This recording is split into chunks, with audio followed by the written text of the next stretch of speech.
Moments with God, a time of reflection for every day. March 31st. Prepare the way. For this is he that was spoken of by the prophet Esaias, saying, The voice of one crying in the wilderness, Prepare ye the way of the Lord, make his paths straight. Matthew 3-3. Diogenes, the Greek poet, used to say, Truth is like light to our eyes. He who does not offend anyone, he said, will never do anyone any good. These premises are obviously true, and yet many Christians are afraid to tell the whole truth, because it can be offensive, and they are left only showing soft messages that keep their brothers from being hurt. Thus churches become popular, human traditions that God never ordered are adopted as doctrines. In order not to lose its people, religion is softened. However, the Bible shows us that God's messages must be presented in all their truth.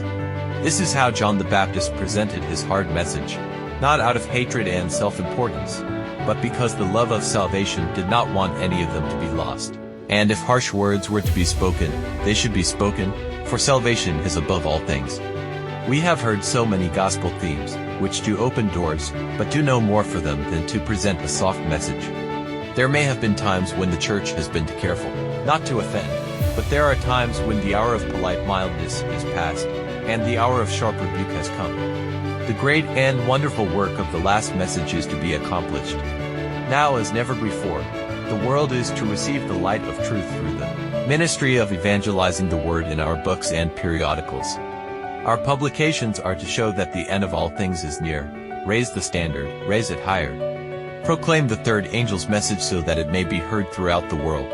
Let it be seen that here is the patience of the saints. Here are they that keep the commandments of God and the faith of Jesus. Let our publications bear the message as a testimony to the whole world. The way is prepared by smoothing out the stones and removing what is not right. Sin must be warned. But that is not all, but the truths present in all their fullness must be taught. The messages that God gave us for this time must no longer be hidden. The fall of Babylon must be proclaimed. The commandments of God must be highlighted. The work of the Antichrist must be unmasked. The beast and its mark must be clearly understood. The world must be prepared for the final battle. The prophets of the Bible were not afraid to speak the truth.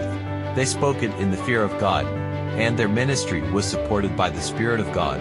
They did not conceal the truth. They spoke it as it came from God. And they were called faithful servants in the vineyard of the Lord.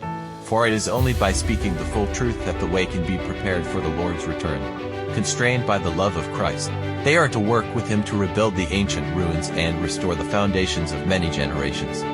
They are to repair the breaches and restore the paths.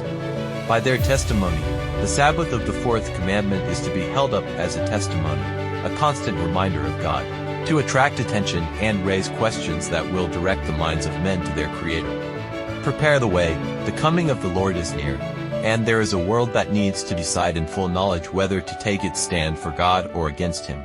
Therefore, we must proclaim the whole truth without hiding any of it.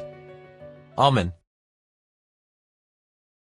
Thank you for listening to this audio. We invite you to share with your contacts and visit the website BibleWell.com.